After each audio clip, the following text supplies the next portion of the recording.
রাসূলুল্লাহ সাল্লাল্লাহু আলাইহি ওয়াসাল্লাম বলেন, নি'মাতান মাগবুনুন ফীহিমা কাসীরুম মিনান নাস। আল্লাহর দেওয়া দুটো নিয়ামত সবচেয়ে অবহেলা করে মানুষ। এক, যখন স্বাস্থ্য ভালো থাকে, স্বাস্থ্যের দাম দেয় না, বিড়ি, সিগারেট, মদ, গাঞ্জা, ইয়াবা এগুলো সেবন করে স্বাস্থ্যকে ধ্বংস করে ফেলে। আর একটা হচ্ছে সময়। আল্লাহর দেওয়া নিয়ামত হচ্ছে অবসর সময়, সেটা জুয়ার মাধ্যমে, অনলাইন জুয়া, অফলাইন জুয়া, নেশা, video game, Facebook, YouTube, Twitter, TikTok, mobile, এগুলোর মাধ্যমে সেই সময়টাকে নষ্ট করে দেয়। তাহলে দুইটা জিনিসের মানুষ সবচেয়ে আল্লাহর দেওয়া নিয়ামতের অবমূল্যায়ন করে, একটা স্বাস্থ্য আর একটা সময়। এটা রাসূল সাল্লাল্লাহু আলাইহি ওয়াসাল্লাম বলছেন। তো এই স্বাস্থ্য এবং এই সময় এত গুরুত্বপূর্ণ কেন? কেননা আমরা পৃথিবীতে, আপনারা এখানে কেউ দিনাজপুরেও বসবাস করছেন না, এখন জামিয়া সালাফিয়াতেও বসবাস করছেন না। আমরা আসলে এই সময়টার মধ্যে বসবাস করছি। এই জায়গা থেকে যাবে, কিন্তু এই সময় চলে যাবে। সুতরাং আমরা বসবাস করছি সময়ের মধ্যে। 200 বছর আগেও দিনাজপুরে কেউ বসবাস করত। এই জামিয়া সালাফিয়ার এই প্রতিষ্ঠানই 200 বছর পুরাতন, মানে 200 বছর আগে ওখানে কেউ দায়িত্ব পালন করত, 200 বছর আগেও এখানে জালসা হতো, লোকজন উপস্থিত হতো, কিন্তু সেই লোকজন নাই, কিন্তু ওই জায়গা আছে। তাহলে ওই লোকেরা কোথায় বসবাস করেছিল? দিনাজপুরে না সময়ের মধ্যে? সময়ের মধ্যে। তাহলে আমরাও একদিন বিদায় নিব, তাহলে আমরা কোথায় বসবাস করছি? সময়ের মধ্যে। সময় আল্লাহর সবচেয়ে রহস্যজনক এক সৃষ্টি, যা আপেক্ষিক। এই জন্য কিয়ামতের মাঠে পৃথিবীর 50,000 বছরের সমান হবে একদিন, আর অথচ পৃথিবীতে 24 ঘন্টায় একদিন। এই আপেক্ষিকতা আরো ধরতে পারবেন যখন আপনি দ্রুত গতিতে চলতে পারবেন। কিন্তু আমরা তো অত দ্রুত গতি অর্জন করতে পারিনি। মানুষ আলোর গতি অর্জন করতে পারেনি। মানুষ যদি আলোর গতি বা আলোকে অতিক্রম করার গতি অর্জন করতে পারে, তাহলে সময় বলে আর পৃথিবীতে কিছু থাকবে না। যেমন মুহাম্মদ সাল্লাল্লাহু আলাইহি ওয়াসাল্লাম যখন মেরাজে গেলেন, তখন উনি সময়কে অতিক্রম করে গেছিলেন। তো তা আলোর চাইতে বেশি গতি ধারণ করেছিলেন, সূর্যের আলোর চাইতে। ফলত সময় তার জন্য স্থির হয়ে গেছিল। পৃথিবীতে সময় চলতে থেকেছে, কিন্তু তার জন্য সময় স্থির। তিনি সফর শেষ করে পুনরায় ফিরে এসেছেন। তো এই জন্য সময় আল্লাহ সুবহানাহু ওয়া তাআলার খুবই আশ্চর্যজনক এক সৃষ্টি। আর এই জন্য আল্লাহ সুবহানাহু ওয়া তাআলা সময়ের শপথ করতে থেকেছেন। আর সময়ের মধ্যে সবচেয়ে বরকতময় সময় দুইটা, এক ফজরের পরের সময়, আর এক রাতের শেষাংশ। এই জন্য সালাফে সালেহিন ফজরের পরে ঘুমাতেন না। লা ইয়ানামুনা বা'দা সালাতিল ফজর, ফজর সালাতের পর ঘুমাতেন না। যদি সফরেও থাকেন, কষ্টও হয়, তো সূর্য উঠা পর্যন্ত অপেক্ষা করতেন। সূর্য উঠলে তারপরে ঘুমাতে যেতেন। কেননা আল্লাহর নবী বলছে, ইন্নাল্লাহা জাআলা লিহাযিহিল উম্মাল বারাকা ফি বুকুরিহা। আল্লাহ আমার উম্মতের জন্য বরকত রেখেছে সকালে। সকালকে কাজে লাগায় এমন কৃষক, তার ধন সম্পদে বরকত হবে। সকালকে কাজে লাগায় এমন ব্যবসায়ী, তার ধন সম্পদে বরকত হবে। সকালকে কাজে লাগায় এমন ছাত্র, তার জ্ঞানে বরকত হবে। আর আমরা মুসলিম উম্মাহ, আমাদের নবীর যে প্রাকৃতিক ন্যাচারাল রুটিন ছিল, ওই রুটিন অমান্য করে চলছি বলেই সফলতা পাচ্ছি না। আজকের পৃথিবীতেও যারা সবচেয়ে ধনী, কোটি কোটি টাকার মালিক, তাদের লাইফস্টাইলও গবেষণা করে দেখেন, তারাও সকাল সকাল ঘুম থেকে ওঠে এবং সকাল সকাল বিছানায় যায়। এটি আল্লাহ সুবহানাহু ওয়া তাআলার ন্যাচারাল, মানে প্রাকৃতিক নিয়ম। আল্লাহ এভাবেই করে দিয়েছেন। এই জন্য সকালে ফুলগুলো ফোটে, সকালে পাখিরা জেগে ওঠে, সকালে মোরগেরা জেগে ওঠে, আল্লাহর পুরো পৃথিবী সকালে জেগে ওঠে। তো আমরা যদি সকালকে ঘুমিয়ে পার করি এবং সকালকে কাজে না লাগাই, তাহলে আমরা সফলতা ধরতে পারবো না। এবং রাসূল সাল্লাল্লাহু আলাইহি ওয়াসাল্লামের রুটিন যদি ফলো না করি, রাসূলুল্লাহ সাল্লাল্লাহু আলাইহি ওয়াসাল্লামের যে সুন্নতের রুটিন ছিল। আর আরেকটা অংশ হচ্ছে রাতের শেষাংশ, ফাতাহাজ্জাদ বিহি নাফিলাতাল লাক আসা আন ইয়াবআসাকা রাব্বুকা মাকামান মাহমুদা। আপনি তাহাজ্জুদ পড়েন, কেননা আল্লাহ আপনাকে অনেক বড় সম্মান দিবেন। সেই সম্মানের নাম মাকামান মাহমুদ। ওই সম্মান যদি পেতে চান, তো রাতে একটু হলেও সালাত আদায় করতে হবে। আর আমরা এই সমস্ত রুটিন থেকে বহু দূরে। যার ফলশ্রুতিতে আমরা আল্লাহ সুবহানাহু ওয়া তাআলার বরকত বঞ্চিত অবস্থায় আছি। সম্মানিত উপস্থিতি, সময়কে কন্ট্রোল করার সবচেয়ে বড় উপায় হচ্ছে 5 ওয়াক্ত সালাত, যা মানুষের সময়কে কাজে লাগাতে সহযোগিতা করবে। কেননা ইসলাম ইটসেলফ একটা টাইম ম্যানেজমেন্ট। ইসলামের এমন কোনো ইবাদত আপনি খুঁজে পাবেন না যা সময়ের সাথে সম্পৃক্ত নয়। সালাতের কথা বলবেন, সালাতও সময়ের সাথে সম্পৃক্ত। এরকম তো হতে পারত যে আমি দিনে একবারে একই সময় একসাথে সব ওয়াক্তের সালাতের রাকাত আদায় করে নেব। সকাল 10টার সময় ফজরের 2 রাকাত, জোহরের 4 রাকাত, আসরের 4 রাকাত, মাগরিবের 3 রাকাত, এশার 2 রাকাত, সব একবারই শেষ। এটা হতে পারতো না বলেন তো? হতে পারত যদি শুধু রাকাতগুলো মূল উদ্দেশ্য হতো। কিন্তু এই প্রত্যেকটা রাকাতকে নির্ধারিত সময়ে সেট আপ করা আছে, তথা ওই সময়গুলো আল্লাহর দরবারে সেভ হয়ে যাচ্ছে। ওই সময়ের সাথে মানুষকে কানেক্ট করা আছে, মুসলিম উম্মাহকে। সিয়াম রাখবেন, সিয়ামের শুরু শেষ সময়ের সাথে সম্পৃক্ত করা আছে। ইসলামের যত ইবাদত আছে, ঈদের সালাত আদায় করবেন, সময়ের সাথে সম্পৃক্ত করা আছে। কুরবানি করবেন, সময়ের সাথে সম্পৃক্ত করা আছে। এই পুরো দিনটা সময়ের সাথে কানেক্টেড। আল্লাহ সুবহানাহু ওয়া তাআলা আমাদেরকে সময়কে গুরুত্ব দেওয়ার তৌফিক দান করুক, আল্লাহুম্মা আমিন। বক্তব্যের দ্বিতীয় অংশ, বর্তমান বাংলাদেশে ইসলামী রাষ্ট্র ব্যবস্থা নিয়ে ব্যাপক আলোচনা হচ্ছে। মানুষজন চায় যে গণতান্ত্রিক উপায়ে তারা রাষ্ট্র ক্ষমতায় যাবে এবং ইসলাম প্রতিষ্ঠা করবে। এটি যে আকাশ কুসুম অলীক কল্পনার শামিল তা তারা বুঝতে পারে না। ইসলাম রাষ্ট্র ক্ষমতায় যাবে আর সবচেয়ে বড় ব্র্যান্ডিং হচ্ছে ন্যায় বিচার। রাসূলুল্লাহ সাল্লাল্লাহু আলাইহি ওয়াসাল্লাম বলেন, লা তাকুমু সাআহ হাত্তা ইয়ানজিলা ঈসা ইবনে মারইয়াম। কিয়ামত ততদিন হবে না যতদিন মারিয়ামের সন্তান ঈসা পৃথিবীতে নেমে না আসেন। পৃথিবীতে নেমে এসে তিনি সমগ্র পৃথিবীতে হাকামান মুকসিতা, ন্যায় বিচার প্রতিষ্ঠা করবেন। তো ইসলামের রাষ্ট্র ক্ষমতার ব্র্যান্ডিং ন্যায় বিচার। তো ঈসা আলাইহিস সালাতু ওয়াস সালাম নিজে ন্যায়পরায়ণ না হলে উনি কি ন্যায় বিচার প্রতিষ্ঠা করতে পারবেন? কথা বলেন না যে পারবেন? পারবেন না। ওনার নিজের মধ্যে আগে ন্যায়পরায়ণতা থাকতে হবে। আমরা মুসলমানেরা যদি বলি আমার রাষ্ট্র ক্ষমতা ইসলাম লাগবে, তো রাষ্ট্র ক্ষমতার ব্র্যান্ডিং তো ন্যায় বিচার। তো আমার নিজের মধ্যে যদি ন্যায়পরায়ণতা না থাকে, আমি কি রাষ্ট্র ক্ষমতা ইসলাম প্রতিষ্ঠার যোগ্য বলে বিবেচিত হব? হবে না। আপনাদের উত্তরাঞ্চলের মানুষ নিজেদের বোনকে বা ফুফুকে বাবা এবং দাদার সম্পত্তিতে ভাগ দেওয়াতে সবচেয়ে কার্পণ্য করে, এবং বোনের সাথে এই মর্মেই সম্পর্ক রক্ষা করে যে সে বাপের বাড়িতে আসতে থাকবে, যেতে থাকবে, এই শর্তে বোনের সম্পত্তি ভাই ভোগ করে। তাহলে আমি আমার বোনের সম্পত্তি বন্টনে ন্যায় করতে পারিনি। আমার ফ্যামিলির মধ্যে আমার বোনকে ন্যায়ের ভিত্তিতে তার বাবার সম্পত্তি দিতে পারিনি। তাহলে আমার মতো ব্যক্তিকে যদি রাষ্ট্র ক্ষমতা দেওয়া হয়, আমি রাষ্ট্র ক্ষমতা পেলে আমি তো গত 16 বছরের চেয়ে বেশি দুর্নীতি করব। কেননা আমি তো আমার বোনের সাথে ন্যায় প্রতিষ্ঠা করতে পারিনি, 16 কোটি মানুষের সাথে কিভাবে ন্যায় প্রতিষ্ঠা করব? ঠিক আপনাদের উত্তরাঞ্চলে যৌতুকের ভিত্তিতে বিবাহের প্রচলন সবচেয়ে বেশি। ডিমান্ড ছাড়া বিবাহ হয় না। তো ডিমান্ড যখন নেওয়া হচ্ছে, তখন ওই মেয়ে এবং মেয়ের পরিবারের উপর জুলুম করা হচ্ছে। তাহলে যেই স্বামী বা যেই যুবক তার শ্বশুরের সম্পত্তি থেকে মোটরসাইকেল নেওয়া, ফ্রিজ নেওয়া, এসি নেওয়া, খাট নেওয়ার লোভ সামলাতে পারেনি, ওকে রাষ্ট্রের দায়িত্ব দিয়ে দিলে ব্যাংক যে গত 16 বছর যা লুটতরাজ হয়েছে তার চেয়ে বেশি হবে না, এর কোনো গ্যারেন্টি আছে? কোনো গ্যারেন্টি নেই। তেন ওর শ্বশুরের সম্পত্তির প্রতি সে লোভ সামলাতে পারেনি। তাহলে রাষ্ট্রের দায়িত্ব দিলে সে পারবে? সে এর চাইতে বেশি চুরি করবে। তাহলে এই সমস্ত মুসলমানেরা কি আপনার মনে হয় আল্লাহর যে ইসলামী রাষ্ট্র ব্যবস্থার ব্র্যান্ডিং, যে ন্যায় বিচার প্রতিষ্ঠা করা, তার যোগ্য? আপনার কি মনে হয় তার যোগ্য? তার যোগ্য না।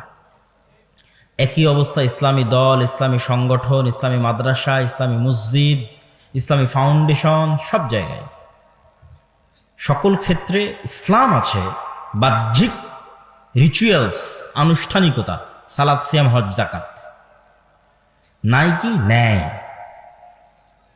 মাদ্রাসায় মাদ্রাসায় সমস্যা কেন? ন্যায়ের অভাব। ইসলামী দলের আমির ওই কর্মীকেই পদায়ন করেছে যে বেশি চামচামি করে, আর ওকে বের করে দিয়েছে যে বেশি পরিশ্রম করে। তো এইভাবে প্রত্যেকটা সেক্টরে আপনি তাবলিগ জামাতের যে গ্রুপিং আছে সেখানে যান, ঢোকেন, ঢুকলে দেখবেন বাহির থেকে মনে হবে অনেক আদর্শিক দ্বন্দ্ব। আদর্শিক দ্বন্দ্ব বলে কিছু নাই, আসলে ন্যায় রক্ষা হয়নি। হয় যিনি আমির উনি রক্ষা করতে পারেনি, না হয় যারা মামুর তারা রক্ষা করতে পারেনি। তো যারা নিজ নিজ সেক্টরে ন্যায় প্রতিষ্ঠা করতে পারছে না, সে রাষ্ট্রে ন্যায় প্রতিষ্ঠা করতে পারবে? পারবে না। যে নিজের দলে, নিজের মাদ্রাসায়, নিজের মসজিদে ন্যায় প্রতিষ্ঠা করতে পারেনি, ও রাষ্ট্রে ন্যায় প্রতিষ্ঠা করার অযোগ্য। ফলত আল্লাহর দৃষ্টিতে যে ইসলামী রাষ্ট্র, সেটার সে যোগ্য নয়।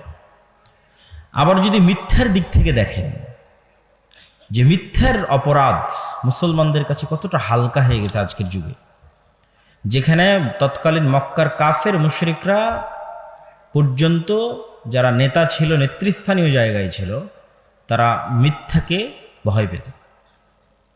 আবু তালেব কাফের, মুশরিক, মূর্তি পূজক, কিন্তু আবু তালেব আল্লাহর নবীর চাচা, কোনোদিন মিথ্যা বলেছে এটা প্রমাণ করা খুব কঠিন আছে।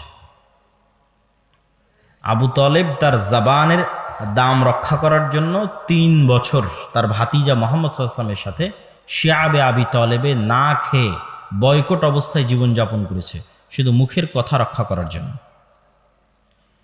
আবু সুফিয়ান যখন কাফের মুশরিক, বাদশাহ হিরাক্লিয়াস, রোমান এম্পায়ার বাদশাহ হিরাক্লিয়াসের দরবারে তার চিরশত্রু মুহাম্মদ সাল্লাল্লাহু আলাইহি ওয়াসাল্লাম সম্পর্কে মিথ্যা বলেনি। চাইলে বলতে পারত, কোনো ক্যামেরা, মোবাইল, লাইভ রেকর্ডার কিছু ছিল না, কিন্তু বলেনি।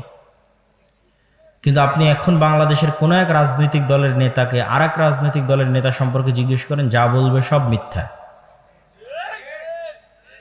কেননা এই গণতান্ত্রিক রাজনীতিটা টিকেই আছে কিসের উপর? মিথ্যার উপর টিকে আছে। তাহলে এরকম মিথ্যুক মানুষেরা ইসলামী রাষ্ট্রের নেতৃত্ব দেওয়ার যোগ্য বলে বিবেচিত হবে? কখনোই না। এই ধরনের মুসলমানদের আল্লাহ সুবহানাহু ওয়া তাআলা নেতা বানাবেন না। নেতা হতে হলে ন্যায় পরায়ণ হতে হয়, সত্য বলতে শিখতে হয়, না হলে নেতা হওয়া যায় না। আর আল্লাহর নবী চান যে মুসলিম উম্মাহ নেতৃত্ব দানকারী জাতি হোক, গোলাম জাতি না হোক। চান দেখেই তিনি বলছেন, কেননা নেতার আত্মসম্মান থাকে, মিথ্যুকের কোনো আত্মসম্মান থাকে না। চান দেখে আল্লাহর নবী বলছেন, আল্লাহুম্মা আউযুবিকা মিনাল মা'সামি ওয়াল মাগরাম, আল্লাহ আমি পাপ থেকে বাঁচতে চাই, ঋণ থেকে বাঁচতে চাই। আর এক দোয়াই বলছেন, আল্লাহুম্মা আউযুবিকা মিনাল হাম্মি ওয়াল হুজন, বলতে বলতে ওয়াজালাইদ দাইন, ঋণ থেকে বাঁচতে চাই। আল্লাহর নবীকে জিজ্ঞেস করা হলো, কেন ঋণ থেকে বাঁচতে চান? তিনি বললেন, ইজাস্তাদানা রাজুল, মানুষ যখন ঋণ নেওয়া শুরু করে তখন মিথ্যা বলা শুরু করে। বোঝেননি মনে হয়? মানুষ যখন ঋণ নেওয়া শুরু করে তখন কি বলা শুরু করে? তাহলে মিথ্যা যেন না বলতে হয়, এই জন্য আল্লাহর নবী কি নিতে চান না? লোন নিতে চান না। কেননা লোন নিলে মিথ্যা বলতে হয়, মিথ্যা বললে নেতৃত্বের যে যোগ্যতা আছে, সেলফ রেসপেক্ট, আত্মমর্যাদা যে আছে, এটা নষ্ট হয়ে যাবে, গোলাম হয়ে যাবে। এই জন্য ইহুদিরা চায় সুদের এমন একটা ইকোসিস্টেম তৈরি করতে যে পৃথিবীর প্রত্যেকটা মানুষ ঋণগ্রস্ত হবে। তো প্রত্যেকটা মানুষ ঋণগ্রস্ত হলে প্রত্যেকটা মানুষ মিথ্যুক হবে। তো প্রত্যেকটা মানুষ মিথ্যুক মানে প্রত্যেকটা মানুষ চামার, মানে গ্রামের 3rd পার্সন যার কোনো সেলফ রেসপেক্ট নাই, তাহলে ও জীবনে কোনোদিন নেতা হতে পারবে না। ওর নেতৃত্বের যোগ্যতা ওখানেই শেষ হয়ে গেছে। আপনি দেখেন আপনার গ্রামগঞ্জ আশেপাশ কোথায় সুদভিত্তিক, কিস্তির ভিত্তিতে মুসলমানেরা লোন নিচ্ছে না? গ্রামে গঞ্জে, ঘরে ঘরে সবাই ঋণী এবং সবাই মিথ্যুক। আল্লাহর নবী যেহেতু বলেছেন সেহেতু সত্য। আপনিও বাছাই করে দেখতে পারেন, যতজন কিস্তির ভিত্তিতে লোন নিচ্ছে তারা সবাই মিথ্যার আশ্রয় নিচ্ছে না নিচ্ছে না। সে নিজে মিথ্যা বলতেছে, তার স্ত্রীকে মিথ্যা বলাচ্ছে, তার সন্তান সন্ততিকে মিথ্যা বলাচ্ছে। তাহলে পুরো একটা মিথ্যুক পরিবার থেকে নেতার জন্ম হতে পারে? ইসলামের নেতৃত্ব দিবে ওই নেতার জন্ম হবে না। তারেক বিন জিয়াদ, মোহাম্মদ বিন কাসেম, ওমর ইবনুল খাত্তাব, খালিদ বিন ওয়ালিদ, এদের জন্ম হবে না, গোলামের জন্ম হবে। সম্মানিত উপস্থিতি, তাহলে ইসলামী রাষ্ট্র প্রতিষ্ঠা করতে হলে আগে আপনাকে সেই যোগ্যতা অর্জন করতে হবে যে আপনি নেতৃত্ব দিবেন। মুসলমানদেরকে নেতৃত্ব দেওয়ার যোগ্যতা অর্জন করতে হবে। তো মুসলমানদের নেতৃত্ব দেওয়ার যোগ্যতা অর্জন করার জন্য বেসিক মূলনীতি যা আল্লাহ সব নবীকে দিয়েছেন, সব নবীকে যে গুণের উপর জন্ম দিয়েছেন, একটা ন্যায় প্রতিষ্ঠা করতে পারা আর এটা সত্য বলতে পারা, মিথ্যার সাথে কোনো আপোষকামিতা না থাকা। 3 নাম্বার যে বিষয়টা আমাদের লাগবে সেটা হচ্ছে আমাদের নিজেদের দিনের উপর ফুল কনফিডেন্স থাকতে হবে। আমাদের দিনের উপর আমাদের আত্মবিশ্বাস নাই। আজকের ভারত 47 সালে সেকুলারিজমের উপর প্রতিষ্ঠিত হয়েছিল, আর আজকে সে ভারত দাঁড়িয়ে আছে হিন্দুত্ববাদের উপর। আর বাংলাদেশের মানুষ ভারতের মানুষকে নিয়ে ট্রল করতেছে যে তারা গোমূত্র পান করে, তাদের টয়লেট নাই, অমুক তমুক। তো টয়লেট নাই, গোমূত্র পান করে, ঠিক আছে, কিন্তু তার বিশ্বাস ভ্রান্ত হলেও ওই বিশ্বাসকে রাষ্ট্রে প্রতিষ্ঠা করার মতো হিম্মত আছে। আর তুমি কত বড় গোলামের গোলাম যে আল্লাহর নবীর একটা সুন্নাত না তোমার ব্যক্তি জীবনে, না পরিবারে, না সমাজে, না রাষ্ট্রে তুমি প্রতিষ্ঠা করতে পেরেছ। বরং হীনম্মন্যতায় ভোগো, নিজের নবীর দিন নিয়ে, নিজের নবীর সুন্নাত নিয়ে হীনম্মন্যতায় ভোগো। না জানি কি সন্ত্রাসী বলে, না জানি কি জঙ্গি বলে। তাহলে এরকম হীনম্মন্য জাতি কখনো নেতা হতে পারবে না, এরকম হীনম্মন্য জাতি কখনো মুক্তি পেতে পারবে না। আপনাকে যেমন বাংলাদেশের একটা রাজনৈতিক দল দেখলাম বলতেছে যে আমি ভারতকে আশ্বস্ত করেছি যে মৌলবাদীদের ঠিকানা বাংলাদেশে হবে না। তো কত বড় গোলামির রাজনীতি, কত বড় গোলামের রাজনীতি। ভারত আশ্বস্ত করবে বাংলাদেশকে যে ভারত থেকে বাংলাদেশের বিরুদ্ধে কোনো অপপ্রচার চালানো হবে না, এর নাম স্বাধীনতা। সেখানে কত বড় গোলাম হলে বলে যে আমরা ভারতকে আশ্বস্ত করেছি। তো এই গোলামিটা আমাদের রক্তের মধ্যে ঢুকে গেছে এবং মিথ্যা বলতে বলতে আমরা এই গোলামি বহন করছি এবং নিজের দিনের উপর কোনো কনফিডেন্স নাই। নিজেকে কত বড় ধর্মবিদ্বেষী প্রমাণ করতে পারে, নিজেকে কত বড় কোরআন বিমুখ প্রমাণ করতে পারে, কত বড় হাদিস বিমুখ প্রমাণ করতে পারে, কত বড় সেকুলার প্রমাণ করতে পারে, এগুলোই হয়ে গেছে মুসলমানদের রাজনীতির ভিত্তি। এটা হচ্ছে গোলামির পরিণতি এবং গোলামির চিহ্ন। তো আমাদেরকে এই গোলামির চরিত্র থেকে, গোলামির স্বভাব থেকে বের হয়ে নিজের দিনের উপর কট্টর হতে হবে, অটল হতে হবে। সারা পৃথিবী ডানপন্থার দিকে যাচ্ছে, আপনি গেলে সমস্যা কি? আপনার পাশের দেশ কট্টর ডানপন্থী হিন্দু, তারপরে আরেকটু দূরে গেলে ইসরায়েল কট্টর ডানপন্থী হিন্দু। সমস্যা কি? ইসরায়েল তো কাউকে পরোয়া করছে না, সে তো কট্টর ডানপন্থী ইহুদি। এখন আমেরিকাও কট্টর ডানপন্থার দিকে যাচ্ছে, সিলেবাসের মধ্যে বাইবেল অন্তর্ভুক্ত হয়ে যাচ্ছে, LGBTQ নিষিদ্ধ হয়ে যাচ্ছে, লিঙ্গ মাত্র 2টা, মেল এবং ফিমেল, পুরুষ লিঙ্গ এবং স্ত্রীলিঙ্গ। তো সবাই যদি কট্টর ডানপন্থার দিকে যায়, মুসলমানেরা গেলে সমস্যা কি? কিন্তু মুসলমানদের এই হীনম্মন্যতার কারণে, এই মিথ্যার কারণে এবং এই অন্যায় পরায়ণতার কারণে আজকে মুসলমানেরা পিছিয়ে আছে। তাদেরকে আগে তাদের এই চারিত্রিক গুণাবলীগুলো ঠিক করতে হবে। আর সর্বশেষ যেটি কথা, সেটি হচ্ছে যত কুফরি তন্ত্রমন্ত্র আছে, এই কুফরি তন্ত্রমন্ত্র দিয়ে পূর্ণাঙ্গ ইসলাম প্রতিষ্ঠা করা কখনোই সম্ভব নয়। কুফরি তন্ত্রমন্ত্র দিয়ে পূর্ণাঙ্গ ইসলাম প্রতিষ্ঠা করা কখনোই সম্ভব নয়। আপনি বিকৃত ইসলাম প্রতিষ্ঠা করতে পারেন, অপূর্ণাঙ্গ ইসলাম প্রতিষ্ঠা করতে পারেন, মন্দের ভালো বলতে পারেন, কিন্তু পূর্ণাঙ্গ ইসলাম অসম্ভব। পূর্ণাঙ্গ ইসলাম প্রতিষ্ঠা করতে হলে পূর্ণাঙ্গ বিপ্লব লাগবে, যাই পুরো সিস্টেমকে সম্পূর্ণরূপে পরিবর্তন করে দিবে। এবং সেটার জন্য একদল তরুণকে এগিয়ে আসতে হবে, যারা হবে ন্যায় পরায়ণ, যারা হবে সত্যবাদী, যারা হবে নিজের দিনের উপর আপোষহীন কট্টর, এবং যারা এই সমস্ত কুফরি তন্ত্রমন্ত্র থেকে নিজেদেরকে মুক্ত ঘোষণা করবে, যেমনভাবে ইব্রাহিম আলাইহিস সালাতু ওয়াস সালাম নিজেকে শিরক থেকে মুক্ত ঘোষণা করেছিলেন। ইন্নী বারীউম মিম্মা তুশরিকুন, হে আমার জাতি, তোমরা যে শিরক করো এটা থেকে আমি মুক্ত। ইন্নী ওয়াজ্জাহতু ওয়াজহি লিল্লাযী ফাতারাস সামাওয়াতি ওয়াল আরজ, আমি আমার মুখমণ্ডলকে ওই প্রতিপালকের দিকে ফিরিয়ে নিয়ে যাচ্ছি যিনি আসমান এবং জমিনকে সৃষ্টি করেছেন, আর আমি মুশরিকদের অন্তর্ভুক্ত নই। আর এক আয়াতে ইব্রাহিম আলাইহিস সালাম বলেছেন, আল্লাহ সুবহানাহু ওয়া তাআলা বলেন ইব্রাহিম আলাইহিস সালামের কথা, কাফারনা বিকুম, তোমাদের কুফরি করলাম, তোমাদের রব, তোমাদের প্রতিপালক, তোমাদের মূর্তি, যা পূজনীয় ইলাহ আছে এগুলোর কুফরি করলাম। তো এই সমস্ত কুফরি মতবাদ থেকে নিজেদেরকে মুক্ত ঘোষণা করতে হবে এবং অন্যায়ের বিরুদ্ধে আন্দোলন করতে হবে। নিজ নিজ জায়গায়, নিজ নিজ সেক্টরে, নিজ নিজ সক্ষমতার মধ্যে ন্যায় প্রতিষ্ঠা করতে হবে। তথা আপনাদের দাওয়াতি কাজের অংশ শুধু সালাত, শুধু সিয়াম এটি না, এটি হয়েও মানে এটির পাশাপাশি আপনাদের দাওয়াতি কাজের অংশ সালাত, সিয়াম, আকীদা যেমন হবে, তার পাশাপাশি দাওয়াতি কাজের একটা অংশ হবে আল আমরু বিল মারুফ ওয়ান নাহি আনিল মুনকার, তথা অন্যায়ের প্রতিবাদ করা, অন্যায়কে দমানো। যেমন আপনারা যারা বিভিন্ন এলাকায়, বিভিন্ন গ্রামগঞ্জে দাওয়াতি কাজ করেন, তো এতদিন দাওয়াতি কাজ করতেন কি? দাওয়াতি কাজ করছেন, সালাতের, সিয়ামের, আকিদার, এখন তার সাথে আরেকটা জিনিস যুক্ত করবেন যে কোনো বাড়িতে যদি মৃত মানুষ মারা যায় তো ওই মৃত ব্যক্তির কন্যাকে তার সম্পত্তি বুঝিয়ে দিতে বাধ্য করবেন। বোঝেননি মনে হয়?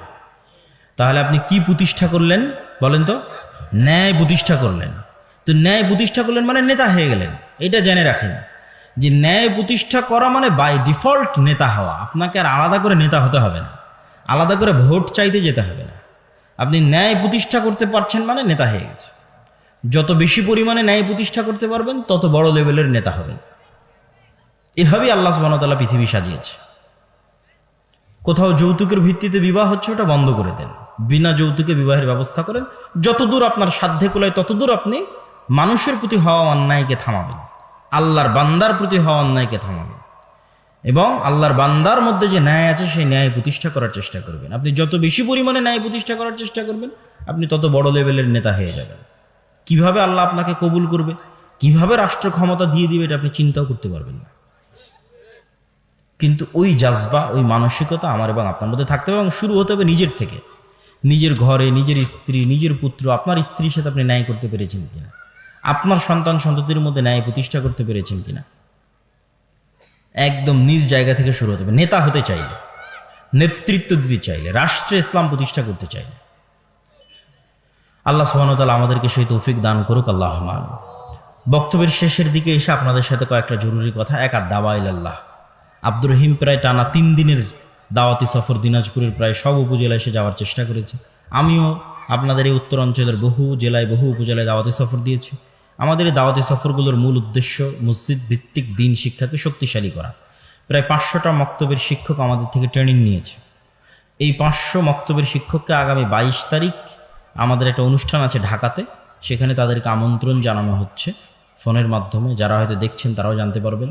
সেখানে আমরা প্রায় 500টা মক্তবী শিক্ষককে তাদের যে কায়দা আছে, আমাদের উসমানী কায়দা, সেটি তাদের ছাত্র সংখ্যা অনুযায়ী ফ্রি বিতরণ করা হবে ইনশাআল্লাহ। আর এই 500 মক্তবের শিক্ষক যখন আমাদের কাছে ট্রেনিং নিয়েছে, তাদের যাতায়াত খরচ, থাকা খাওয়া খরচ, আসা খরচ সব কিছু আমরা বহন করেছি। তো এটি বিশাল কর্মযোগ্য, আল্লাহর দয়া, আল্লাহর রহমতে চলতেছে আলহামদুলিল্লাহ। এটির সাথে আপনাদের অংশগ্রহণ করতে হবে, যুক্ত হতে হবে। আমাদের সিলেবাসে, আমাদের ট্রেনিংয়ে আপনাদের মক্তবগুলোকে কানেক্টেড করতে হবে। ঠিক জামিয়া সালাফিয়ার অধীনে বিভিন্ন শিক্ষা প্রতিষ্ঠান পরিচালনারও আমরা উদ্যোগ নিয়েছি। জামিয়া সালাফিয়ার উন্নত সিলেবাস, উন্নত শিক্ষক, উন্নত ট্রেনিং, সকল কিছুর ভিত্তিতে। তো সেটিতেও আপনাদের প্রতিষ্ঠানগুলো অংশগ্রহণ করতে পারে। আর মাসিক আল ইতিসাম, মাসিক আল ইতিসামের প্রশ্ন উত্তর দেশি বিদেশি আলেম ওলামার উপস্থিতিতে নির্ধারিত হয়ে থাকে। মাসিক আল ইতিসামের সম্পাদকীয় সমসাময়িক হয়। যেমন জানুয়ারি মাসের সম্পাদকীয় ছিল সিরিয়ার ওপর, এই ফেব্রুয়ারি মাসের সম্পাদকীয় আছে মুক্তিযোদ্ধা বনাম রাজাকার, বাংলাদেশকে বিভক্ত করার এক ভারতীয় বয়ান। এরকম বিভিন্ন সমসাময়িক ইস্যুতে আপনারা মাসিক আল ইতিসামের সম্পাদকীয় পাবেন।